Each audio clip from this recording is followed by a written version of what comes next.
Welcome to Mr. and Mrs. English.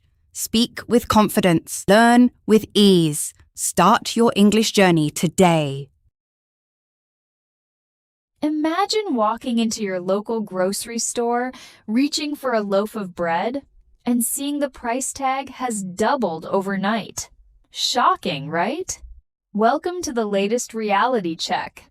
Experts are warning of a potential 50% spike in food prices as the global fuel crisis deepens. Hello and welcome to this channel. I'm Emma, your host, and today we're diving into why this spike is happening, what it means for your wallet, and how to prepare for the storm ahead. Think of supply chain disruption like a traffic jam for food, and price elasticity as the way prices stretch when demand surges. So what's driving this crisis, and how could it reshape our lives? In this episode, we'll uncover the domino effect of rising fuel prices, the panic buying phenomenon, and strategies to protect yourself. Ready for a deep dive? Let's get into Act 1, the roots of the crisis. Ever wondered how your morning cereal makes it from the farm to your table? The answer? Fuel.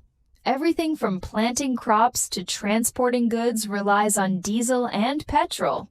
When fuel prices soar, so does the cost of every step along the way. Let me break down agricultural logistics. Picture it as the veins and arteries of our food system. And input costs? Those are the raw expenses. Fertilizer, seeds, and, crucially, fuel that farmers face. Now, as fuel costs rise, each link in this chain gets squeezed tighter. You might be thinking, so what? Can't we just absorb a few cents more? The truth is, these increases stack up fast, affecting every food product on the shelf. This isn't just a farmer's headache, it's everyone's problem. Let's play a quick game of dominoes, except instead of tiles, we're using trucks, ships, and supermarket shelves. One wobble in the system, like rising petrol costs, and the whole line teeters. The bullwhip effect is what happens when small disruptions at the start of the chain become big problems at the end. Pair that with logistical bottlenecks, think traffic jams in the global supply highway, and you get empty shelves and ballooning prices. Questions like, why can't we just switch to electric trucks? Pop up.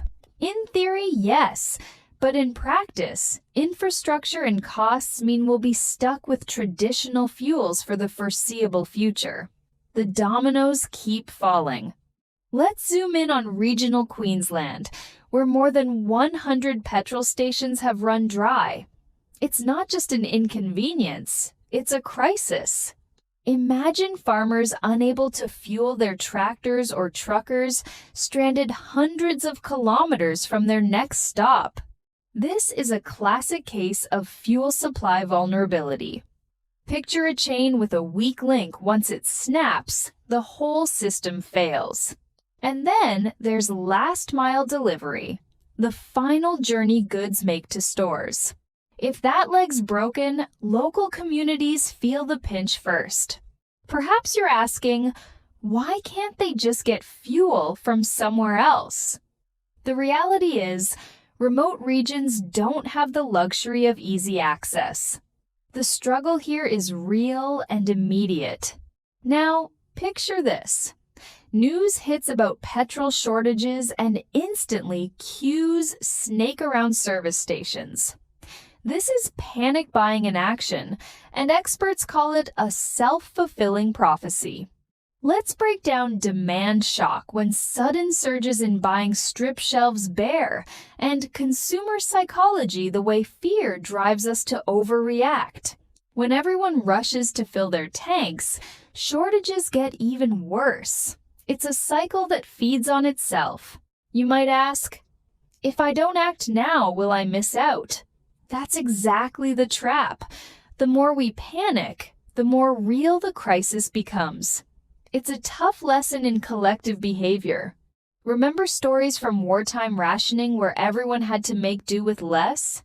Some experts warn we could see similar measures if the fuel crisis worsens. Resource allocation is the fancy term for deciding who gets what in a shortage. Think of it like slicing a pizza when more people show up for dinner. Then there's market intervention when officials step in to control prices or limit hoarding. Maybe you're skeptical. Could it really get that bad? If recent events are any guide, rationing isn't off the table. We need to stay alert to government signals. Zooming out, we can't ignore the role of international flashpoints, think Iran, or conflicts in the Middle East. These regions are the heart of global oil production, and every tremor there sends shockwaves worldwide. Let's talk geopolitical risk, the way political instability can jack up prices overnight, and energy market volatility, which is like a roller coaster for global economies. The fuel crisis isn't just about supply and demand, it's about global chess moves. You might wonder, can't we insulate ourselves from these faraway events? Unfortunately, in our connected world, a single spark overseas can ignite prices at home. Let's talk about who gets hit hardest. For low-income families, a 50% spike in food prices isn't just inconvenient, it's devastating. Suddenly, basics like bread, milk, or rice become luxury items. Food insecurity refers to not knowing where your next meal will come from. And wage stagnation? That's when paychecks don't keep up with rising costs. Picture a treadmill speeding up while your shoes are glued to the belt. You might be thinking, can charities or food banks fill the gap? They try, but when millions are affected, resources get stretched thin fast. This is a crisis of equity, not just economics. Here's something you might not realize.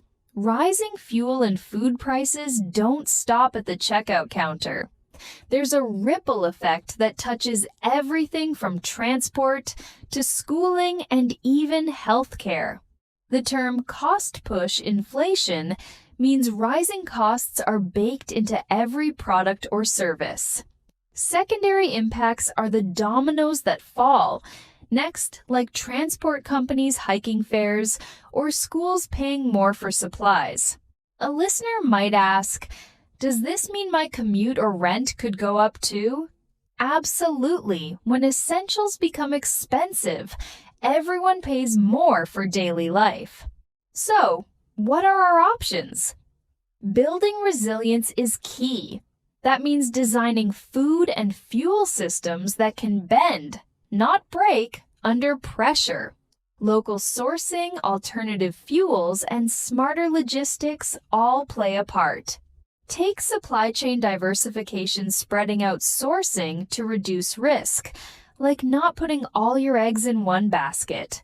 And renewable energy integration, which means blending solar or biofuels into the mix to cushion against oil shocks. You might wonder, isn't this expensive?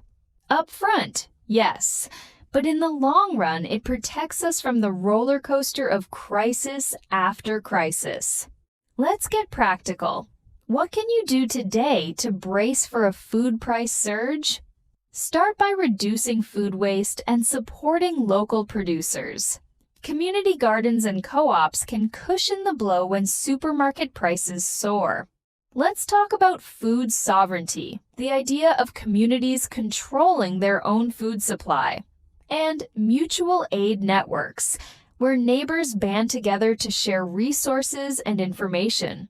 Imagine a patchwork of support, stronger together.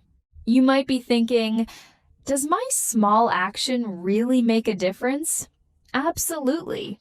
Collective action adds up. Just as panic buying can worsen a crisis, community action can help solve one.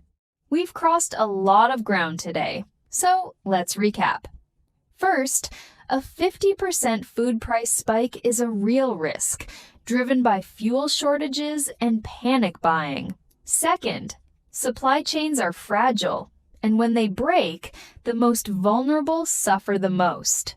Third, solutions exist from local action to big picture innovation, but they require all of us working together. Here's your action step. Take stock of your household supplies and connect with your local community, whether that's a farmer's market or a neighborhood group.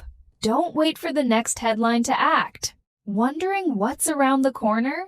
Next episode, we'll unpack how renewable energy could disrupt this cycle for good.